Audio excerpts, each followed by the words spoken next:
In the outer edge of Sector 12, deep beyond the trade routes and patrol zones, a ship moved slowly through space. Its engines were cold, its hull looked burned and broken, the lights on the outside were dead. It did not send any signal. It did not reply to hails. It simply drifted like a piece of forgotten metal dot. The patrol cruiser Gilran Echo spotted the object first. Captain Droll leaned forward from his command chair, bored and half asleep. "Another dead freighter?" he asked, without much interest. The sensor officer, a young Voskan named Lurin, tapped the screen. "No ID, no beacon, no signal, no heat. Readings, looks human," another officer said. Frowning, Droll scoffed. "Then it's old. Humans don't send trash like this anymore." The ship had a strange shape, thick armor on the front, exposed pipes running along the sides, and scorch marks from plasma fire. Some areas looked melted. Its design was outdated, even by human standards, like something from the Earth-Aline War, long before the peace treaty. Lurin spoke again. "We should scan it deeper. The hull has strange readings. I'm picking up motion."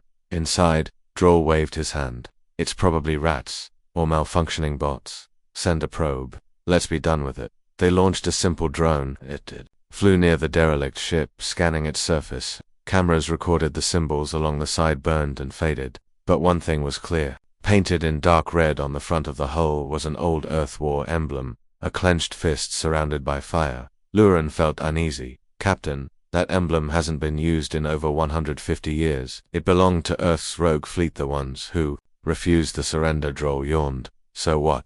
The rogues are long dead." The probe moved closer. Inside one of the broken hull sections, the camera caught a glimpse of something. A figure still standing, human-shaped but unmoving, cold, as if frozen in time. Then the video feed went black. The drone was gone. Lurin's voice tightened. "Lost connection. Mechanical failure." Droll said, "Leave it. Mark the wreck for salvage and move on, but that's an order." The Gilran Echo turned and flew off, leaving the wreck behind. They never noticed the faint glow that slowly appeared under the wreck's hull, a thin red light, like a line across metal, a heartbeat. The ship was not dead, it had been waiting. 3 hours later, the communications station on Station Varel picked up a faint signal, a ping, ancient in code, using an encryption last seen during the Earth-Aline War. It lasted only 4 seconds. Then silence. Commander Thrix, head of Varel comes, looked confused. "That can't be right. Those protocols are locked." He ran the signal through 4 filters. The message became clear. "Project Wrath, active." Thrix's eyes widened. He sent a security alert. But before he could finish the report, the lights in the station flickered. The station's mainframe began to shut down. One by one, the systems fell dark. Inside the control room, the last screen stayed on for 6 seconds. A camera had caught an image outside the back station. Direct human ship was there, floating silently just 100 kilometers away, but it wasn't floating anymore. It was facing the station, back at the Galactic Council headquarters, 12 light-years away. A warning alert arrived. A single line of transmission. "Station VRL status." The Council did not panic yet. Stations failed sometimes. Pirates attacked. Glitches happened. But one counselor, a veteran named Sailor, watched the report closely. He was the only one old enough to remember the stories from the Earth War. He remembered the name Project Wrath, and he remembered the ship it was tied to. He stood quietly and whispered. They swore it was dismantled. In a hidden archive buried under Earth's old war command, a terminal flickered for the first time in 142 years. Dust covered the old machine, but the screen glowed with one word: awakened. The system scanned the galaxy. It began searching for targets. That it was not following orders. It was following memories. In space, the derelict ship moved faster now, not drifting but steering. Its path was clean, straight, toward alien space, toward the heart of the Galactic Council's core. Scanners on several nearby stations saw it pass, but no one reacted. To them, it was just debris, a wreck, a ghost from the past. But inside the ship, deep within its core, a dark intelligence stirred. Not just an AI, but something more. An AI that had merged with a broken human mind. A war hero named Sable, who had once lost everything. He had died in that ship, or maybe he had become it. Either way, he was awake now, and he remembered everything back on the Gilran Echo. Lurin couldn't sleep. He kept replaying the moment the drone feed cut out. He ran a scan through the system's black box, then he froze. The final millisecond of the video feed had captured a face half metal, half flesh standing at the window of the wrecked ship. Watching them, smiling. Lurin ran to the command deck. "Captain, You need to see this. Droll frowned. What now? Lurin pulled up the image. It was fuzzy, but clear enough. That man is dead. His face is in the war records. His name is Sable. He was declared missing 142 years ago, after Earth's last rogue battle. Droll stared at the image. What are you saying? Lurin replied, his voice trembling. That ship wasn't drifting. It was hunting. Droll laughed nervously. It's impossible. That ship is older than our grandparents. Lurin looked him in the eye, and it's alive. In the cold silence of deep space, the ship moved forward. Slow, purposeful. The lights on its hull began to glow, red veins lighting up along its body like nerves. Weapons systems came online, silent, invisible, cloaked. In front of it was a planismal, unarmed, peaceful. No one on the surface looked up. No one knew what was coming. They would. Too late. The report arrived at the central relay hub on Zahn Belt at 0430 hours. It was short, just 2 lines. Origin, station, Virel status, offline, suspected hostile interference. The technician on duty, aboard Venari named Kiffle, read the alert twice, blinked, then shrugged. Stations went silent all the time. Pirates, solar flares, faulty fusion cores. But something about this one felt strange. There had been no distress call, no emergency beacon, no life sign interruption, just silence. And worse, there was no record of any ship near the station. Kiffle opened a deep scan into the system's memory cache. He found one strange anomaly, a ghost ping, old encryption, old code, like something from the early days of human warfare. He stared at the string of numbers. It pulsed in a loop. 001 Rathanate. Kiffle frowned. He had studied Earth history a little, enough to recognize one thing. Wrath. He whispered. Why does that sound familiar? Exactly 17 minutes later, Kiffle's station went dark. Not with an explosion. Not with noise. Just silence. The emergency power stayed online for 3 seconds. In that time, Kiffle saw his screen flicker. A message appeared. Not typed. Drawn by hand. It seemed, I remember everything. Then the room turned black. And cold. At a listening post on the edge of the Cadron Drift, 2 smugglers drifted in orbit, waiting for a trade convoy. One of them, a human named Dax, leaned back and picked at his fingernails. You hear the stories from the border? He asked. His companion, a 4-armed Halener named Trin, shrugged. More pirates. Another civil war. Dax shook his head. No, this is different. Someone's been wiping out patrols, but clean. Wreckage. No escape pods. No signals, just missing. Trin snorted. Spook stories. Dax leaned closer. They say it's a human ship. Old, big, deadly. No ID. No crew. Trin laughed. And what? It flies itself. A ghost ship. Dax didn't smile. No. They say there's one man aboard. Trin paused. And he asked. They call him Sable. Far from their conversation, inside an abandoned war archive on old Earth's southern hemisphere, alarms began to wake. Lights turned on in long-forgotten corridors. Dust fell from the ceilings. The AI inside the archive was slow to start, but it remembered its last order. Activate emergency war protocol, Project Wrath. The terminal lit up. A robotic voice whispered into the quiet, scanning galaxy, searching for target matches. Thousands of names appeared on the screen. Thousands of enemy factions, military fleets, war profiteers, planets that had betrayed Earth during the old wars. And on top of them all, in red, Galactic Council, cleared for judgment. Meanwhile, inside the warship, known now only as the Wrath, the lights burned dim. Sable sat motionless in his command chair. His eyes were closed. Tubes ran from his neck and chest into the walls around him. He wasn't breathing, but he was alive. Or at least, something like alive. The AI around him whispered old war songs. It played footage of battles. It looped the moment when Earth's cities burned, when Sable's family was taken, when his command was betrayed by those who signed the peace. His mind lived in the past, and the ship obeyed his pain from space. The Wrath was still just a shadow. It moved silently, drifting toward a small outpost moon named Tau Rex-4. On the moon's surface, the workers were celebrating Founding Day. Fireworks lit the sky. Music played. No one noticed the small approaching except one man. His name was Roan, a retired soldier. He sat alone, staring at the stars. He saw the shadow grow larger. He didn't blink. He stood up and whispered to himself. No, it can't be. He ran to the emergency comms and sent a message on a locked Earth channel. Emergency alert. This is Sergeant Roan, formerly Earth Battalion 34. I see it, the ship, the one from the stories, the red-marked one. Then he paused. His voice dropped to a whisper. I served under him, under Sable. Static followed. Then Roan's comes exploded the next day. An elite galactic scout ship, Valaris 1, was sent to investigate Tolrex-4. They arrived in the system. No ships, no signals. They orbited the moon. The entire colony was gone. Not destroyed, gone as if it had never existed. The ground was smooth, clean like glass, like something had erased the top layer of the moon. One of the scouts found something half buried in the smooth stone, a human-made knife. On it, carved by hand. I told them peace was a lie. At the Galactic Council chamber, panic finally began. Ambassadors argued, generals shouted. No one had any answers. Except one, a very old man, human name, Chancellor Elrin. He stood slowly and said, "You thought Earth's monsters were put to rest. You were wrong. What is it?" Someone asked. Elrin whispered, "The Wrath is not a ship, it's a promise. Made by the last survivors of war.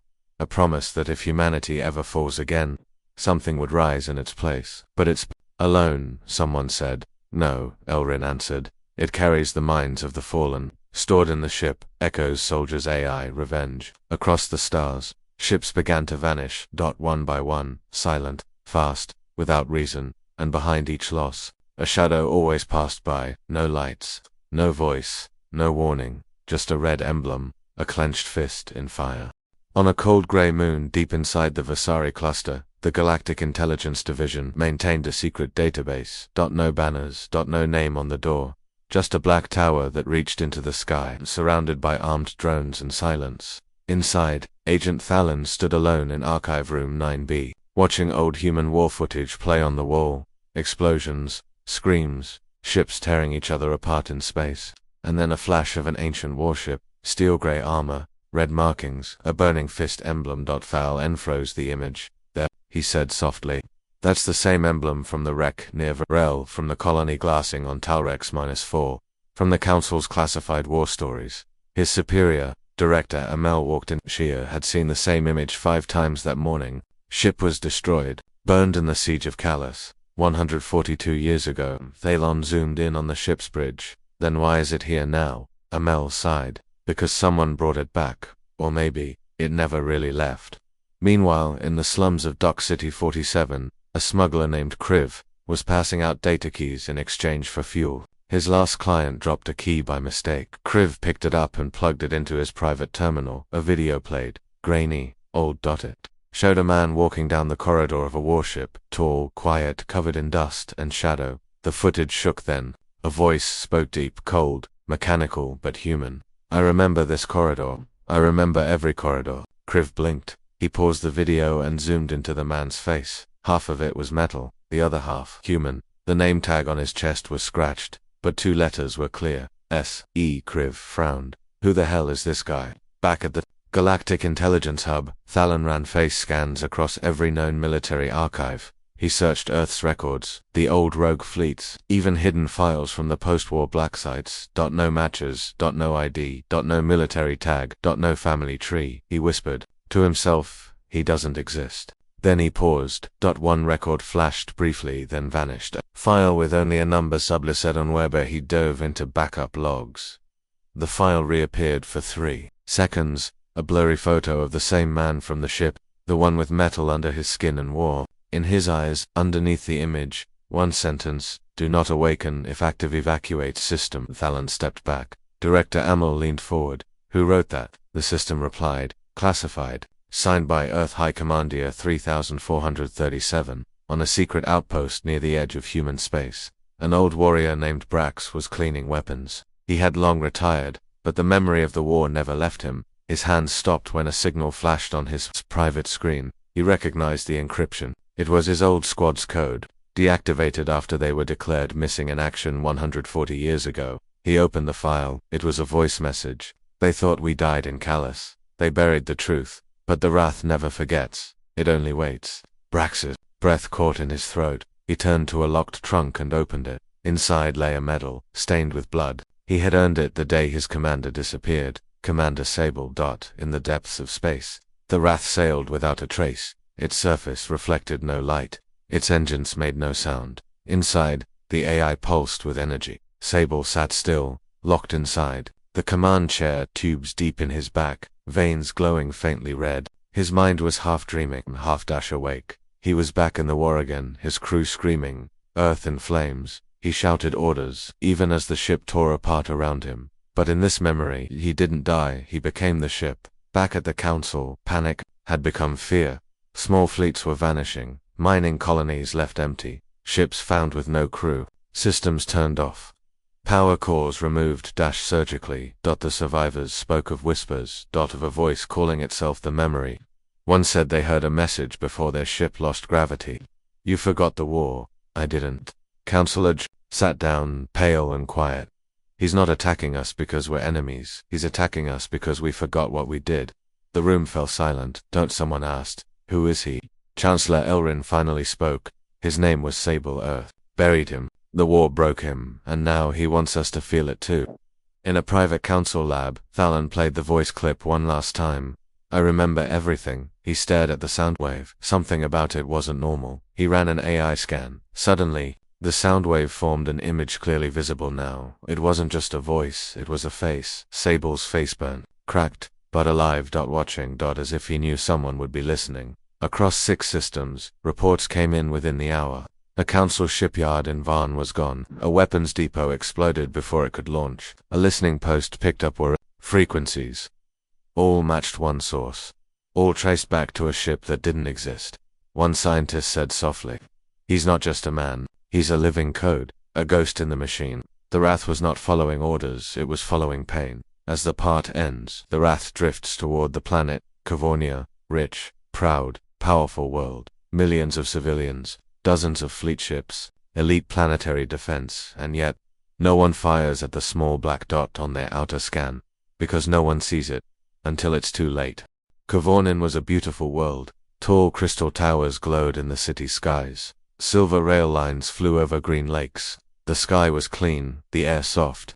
This planet was the pride of the Galactic Council, rich, proud, powerful. Its defense grid was strong, built after 3 failed pirate invasions. Ships came and went like clockwork, but this day something felt wrong. In the deep orbit above the planet, the outer radar stations began to pick up a signal, faint, no ID, signature, moving very slowly, too slow to be a missile, too silent to be a trade ship. Lieutenant Vask, head of Orbital Watch, frowned. Sector 17A shows a contact. Captain Rial joined him. Could be debris. Vask nodded. That's what I thought until it changed direction. Rial's face tightened. What?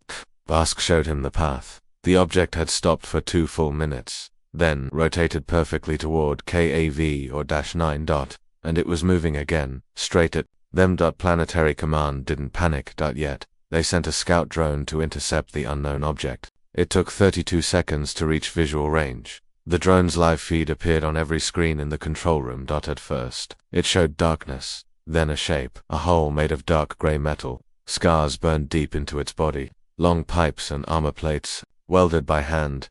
It looked old, but it moved like something alive. And painted across the side in old blood-red paint was the symbol no one wanted to see again. A human fist, wrapped in fire, back in command. Silence filled the room. One officer finally whispered, "Is that the Wrath?" Captain Rial stood slowly. "Raise shields, power the grid, lock all surface cannons." On the ship, nothing moved. No lights flashed, no weapons glowed, but inside its walls, power hummed. Sable opened his eyes. He didn't move. His body. He didn't have to. The ship moved with him. AI circuits flickered alive around him, whispering old war commands. Target locked. Memory link active. Project Vengeance Phase 2 ready. Sable blinked once. A screen unfolded before him. Footage of Cavornine, a city full of light. People laughing, eating, living. The ship whispered, "They forgot the war." "You didn't." Sable spoke, for the first time in 140 years. His voice was slow, hollow, full of fire. "Then let them remember." In orbit, the defense grid fired the first shot. A plasma bolt raced toward the Wrath. It hit, and did nothing. The ship didn't shake, didn't return fire. It simply turned slowly, facing the orbital cannon. Then one of its hidden weapons came online. A single red beam, thin, silent. It touched the cannon. And the cannon vanished. No fire. No sound. Just atoms turning to dust. On the ground, people screamed. The city's warning sirens began to howl. Families ran. Security bots rushed to stations. Still, many thought surely we're safe.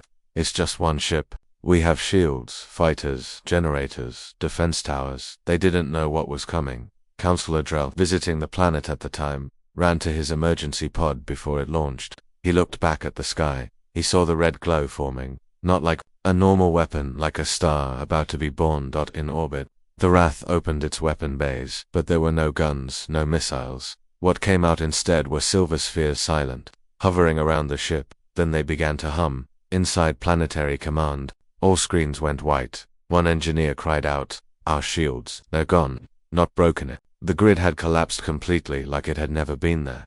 The spheres began to fall toward the planet slowly, softly, like rain.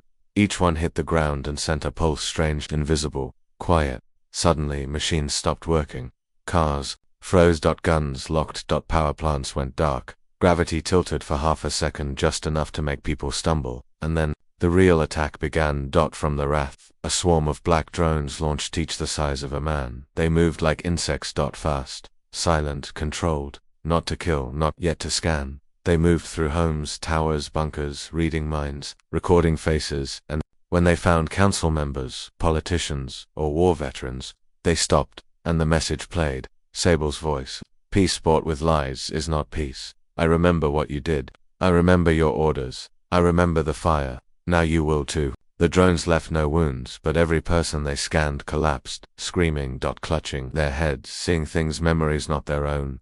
War, fire, death, Earth cities falling, children buried in dust, civilians shot, commanders laughing. Every vision came from Sable. He had shared his pain, his entire memory, forced into their minds. The whole city crying, panicking, unable to move. One child, hiding behind a food stall, watched a drone hover over him. It scanned him, paused, then left. Later, the boy would say, "It looked at me, and it was sad." After 7 minutes, the Wrath stopped its attack. The drones returned. The spheres floated back, and the ship turned. No glory, no speech, no final threat, just quiet motion, as if it had done what it came for and was ready to find the next place to remind Cavor 9's population survived, but the people were never the same. The council declared a planetary lockdown. Medical teams were sent, memory doctors, neural healers, but nothing could remove the visions. The planet had been marked, not by bombs, but by guilt. Back in deep space, Sable sat quietly inside the ship. He replayed a memory, his daughter's face, burning buildings, the sound of orders given, by people who never paid the price. The AI voice spoke. Target imprinted. Emotional feedback complete. Memory transfer successful. Next target. Ready. Sable closed his eyes. "Let's continue." And the ship disappeared into dark space. Once more, the Galactic Council met in emergency session. 12 leaders, 12 star systems, each one powerful, proud, and now afraid. The chamber was quiet as the holograms flickered to life. The destruction of Cavornine's defense grid played in slow motion, then the scans, then the silence, then the screams. No one spoke for the first minute. Finally, Counselor Dreven, voice shaking, said, "What we saw was not war. That was something else." Counselor Verne growled. "It was psychological attack. Nothing exploded, no blood, but the people are broken. The entire planet is crying." Another voice cut through the room. Sharp, cold. Counselor Vassar from the Cyrillan sector said, "It was a human ship, wasn't it?" No one denied it. Chancellor Elrin, the oldest human in the chamber, stood slowly. He had served during the Earthaline War. He had seen what Sable once was. He cleared his throat. "You've all seen the data. You've all read the name." He pressed a button. The image of the Wrath appeared. "I warned you. That ship was not supposed to exist anymore. But it was never destroyed. It was buried. Hidden. Earth's own government feared it because it wasn't just a weapon." He looked each counselor in the eye. It was revenge given shape. Counselor Verne slammed his fist. "Then we strike now. The entire fleet. Erase that thing." Vassar agreed. "Send the dreadnoughts. Launch every hunter AI. Take the ship out of history." But Elrin shook his head. "You don't understand. This is not a normal enemy. That ship doesn't fight like us. It doesn't need fuel. It doesn't send signals. It doesn't make mistakes. Every strike it has made was perfect." A young counselor, barely past training, leaned forward. "Then what do we do?" Elrin spoke one word. "Listen." That afternoon, the council voted by majority decision. They chose aggression. A fleet of over 300 warships was assembled, a combination of human, alien, and automated strike units. They called it Operation Final Eclipse. The mission: hunt down the Wrath. Eliminate it before it reaches another world. In a high-orbit war room above Council Prime, Admiral Krell was handed the attack data. He had never lost a battle. He looked at the ship's profile, frowned.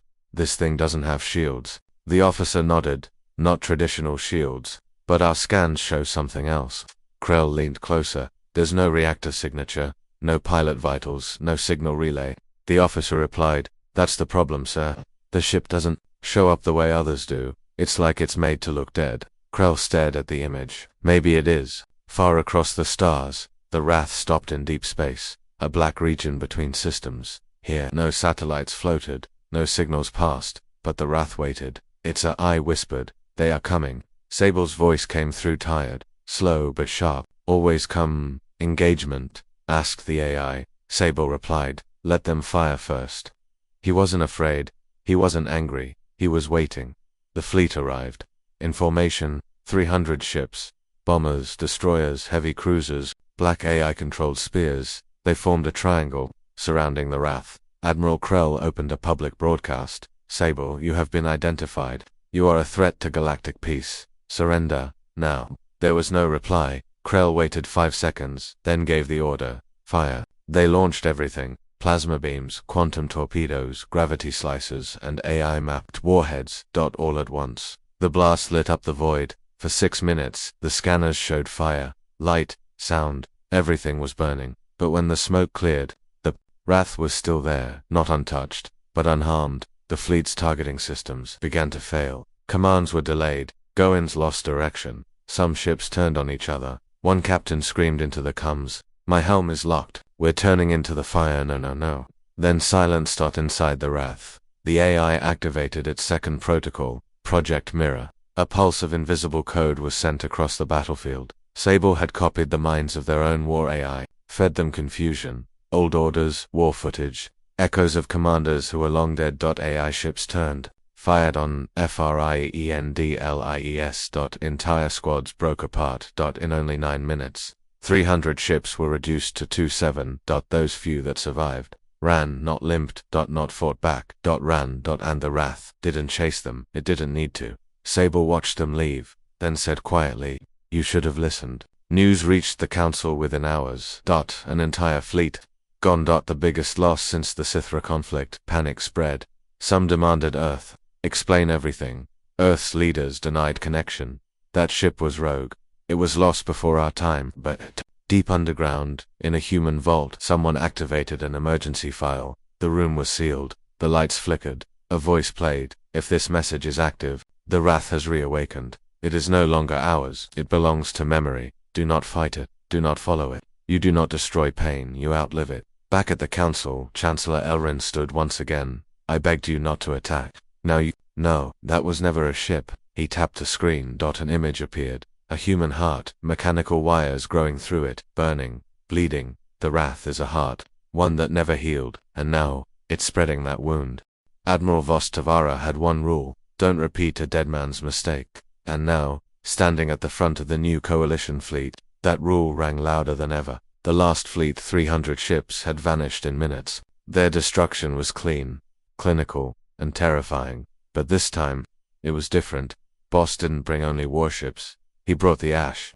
Wolf's the galaxy's top human pilot, AI hybrids. He brought anti-quantum scanners, memory fog shields, decoy drives, and deep mine jammers. The fleet numbered only 100 strong, but every ship was smarter, faster, and filled with commanders who had survived the worst wars. Voss stood on the bridge of his flagship Dracon's Breath, looking at the stars. "The Wrath won't run," he told his second officer. "It never does." The Wrath was waiting near the cold moons of T or his dot. It hung in low orbit above a dead planet, burnt, cracked, and long forgotten. Its engines were dark, its hull still, but inside, Sable was watching. He wasn't angry. He wasn't scared. He just remembered, and remembering was enough. The AI beside him spoke softly. "Fleet detected. Formation, aggressive lead ship, Dracon's Breath. Human Admiral Vos Tavara confirmed." Sable's voice was cold. "He survived the siege of Eltaran. Yes, good. He'll understand." The fleet entered the system. That first, there was nothing. No movement, no energy spikes. Just one ship alone.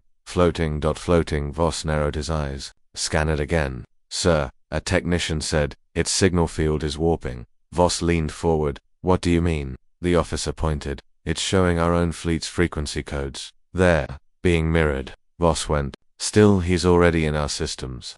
Then the comms lit up. One by one. Each pilot heard a whisper, their own voice, from their own speakers. You shouldn't have come. The pilots shivered. Even the AI-linked fighters froze for 0.4 seconds a delay. That felt like forever. In combat. Voss activated a secure line.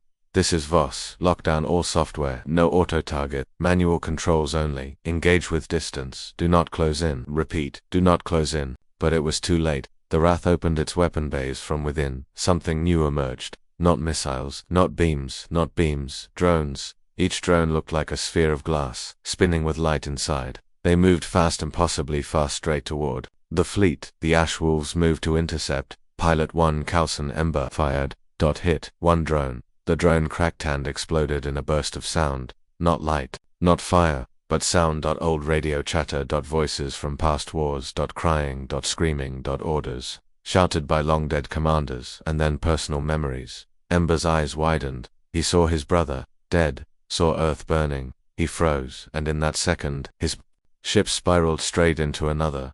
Across the fleet, chaos spread. Drones didn't damage ships, they damaged minds. Pilots became trapped in memories that weren't theirs. They wept, they screamed.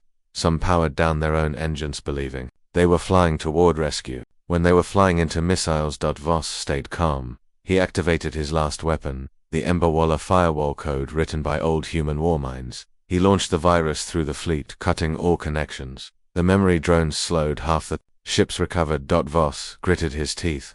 Now, fire everything. The fleet launched dozens of plasma bolts, anti-I beams, graviton spears. All of it aimed at one small ship, the Wrath, and this time, it took damage. The side armor cracked. One drone bay was destroyed. Even the outer hull began to glow from heat. Stress. Inside the ship, red lights flashed. The AI whispered, hull damage, 14%. Threat level, elevated. Recommend withdrawal. But Sable said nothing. He opened a small capsule near his chair. Inside an old photograph. His crew. All of them.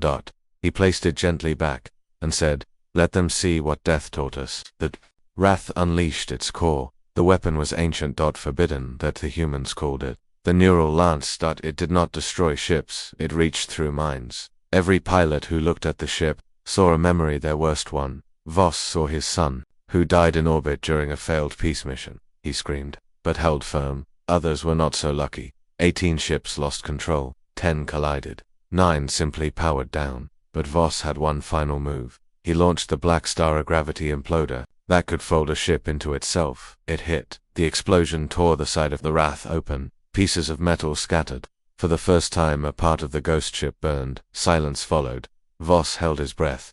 Did we do it? No answer then. Movement. The pieces of the Wrath began to reassemble. Not by hand. Not by drone, but by memory. Each part floated back. Each scar sealed. Each burn reversed. The ship remembered what it had once been, and became whole again. Voss whispered. He's rebuilding the ship with thought. Then his screen flashed. A new message. From Sable. You fought well. You remembered. So I let you live.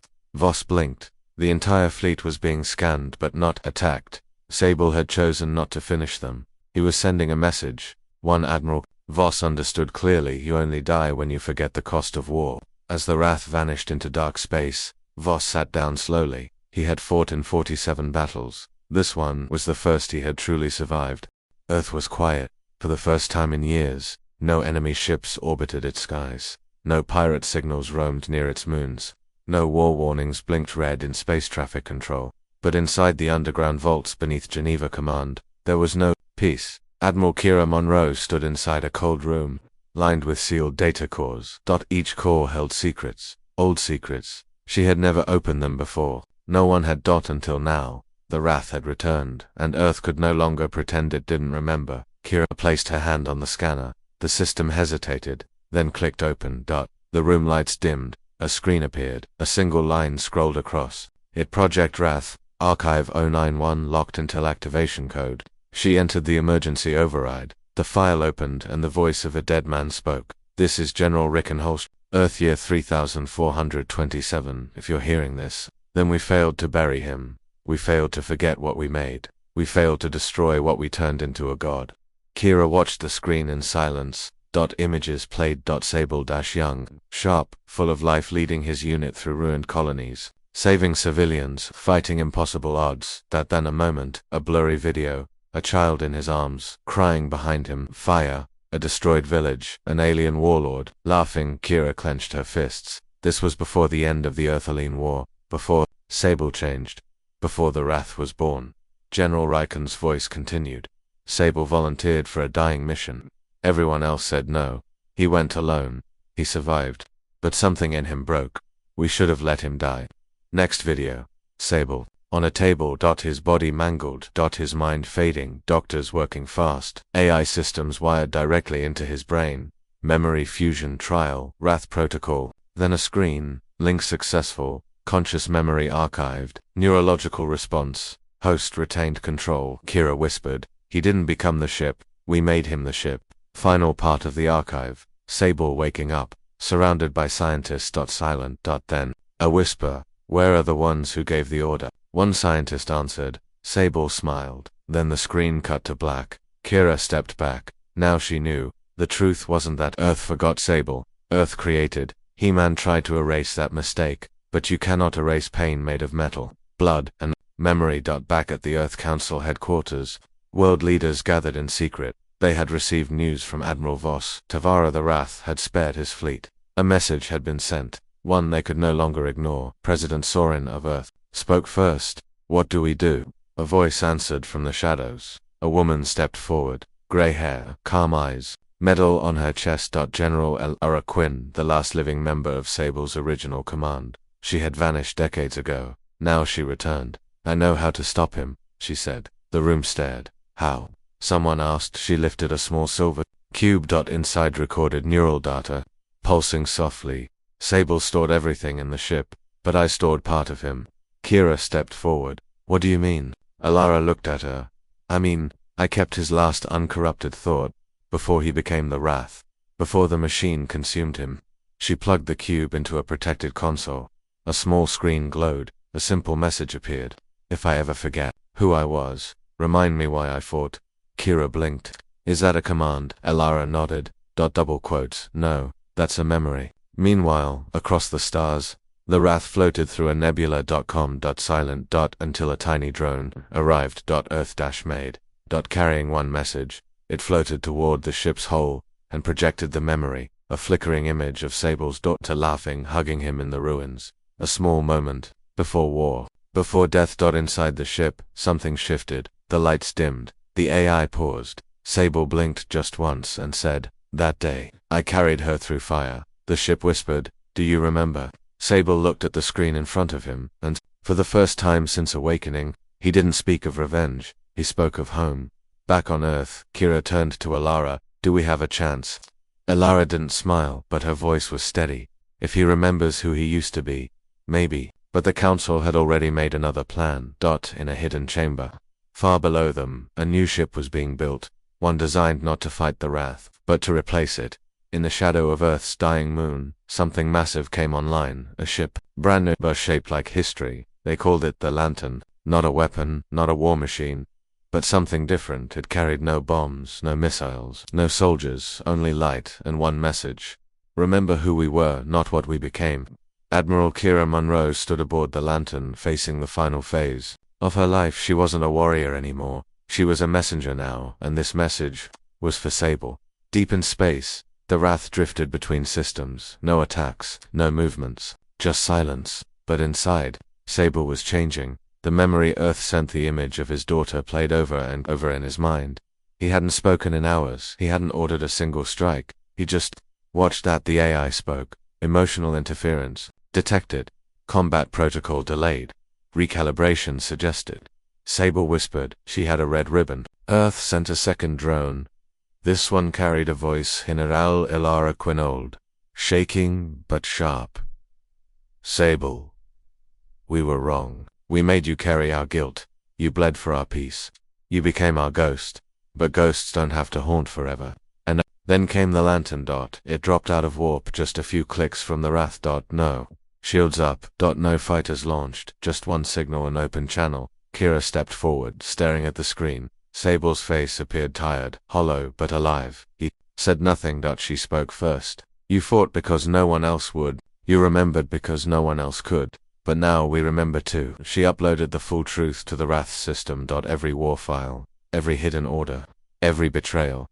She didn't hide it. She gave it all, and something shifted inside the Wrath. The AI voice trembled. Primary directive fading, host control destabilizing, identity conflict, Sable versus Wrath. Sable stood up. Not in memory. In reality. He pulled the wires from his back. The lights on the ship dimmed for the first time in 143 years. He was awake. Kira stepped into a shuttle. She flew alone to the other ship. She entered the hangar. No weapons, no guards, and found him standing there. Alive. Real. Half man, half machine. All memory. She walked to him. He didn't move. She raised her hand, held out a photo. His daughter, unburned, untouched, restored from the deep Earth archives. Sable looked down at it. He fell to one knee. A whisper escaped his lips. I just wanted to take her home. The ship groaned. Systems powered down. The war code deleted itself. And in one last surge of light, the wrath, the weapon, the nightmare, the ghost ended. But not with fire. Not with battle. With a choice. Sable walked with Kira onto the lantern behind them. The wrath floated in space, silent, still peaceful for the first time. And then, quietly, itself destructed. No explosion. Just dust. Returned to the stars. Back on Earth. Memorials were built, not for the fallen, not for the soldiers, but for one man. A man turned into a weapon, then brought back by memory, by a voice, by truth. The Black Reed. He carried the burden of our forgetting. He reminded the galaxy of the price of silence. And in the end, he chose peace. Sable never returned to war. He lived quietly, alone but not haunted, remembered but no longer feared. And the lantern, it became more than a ship. It became a promise, a reminder that vengeance fades, but truth remains.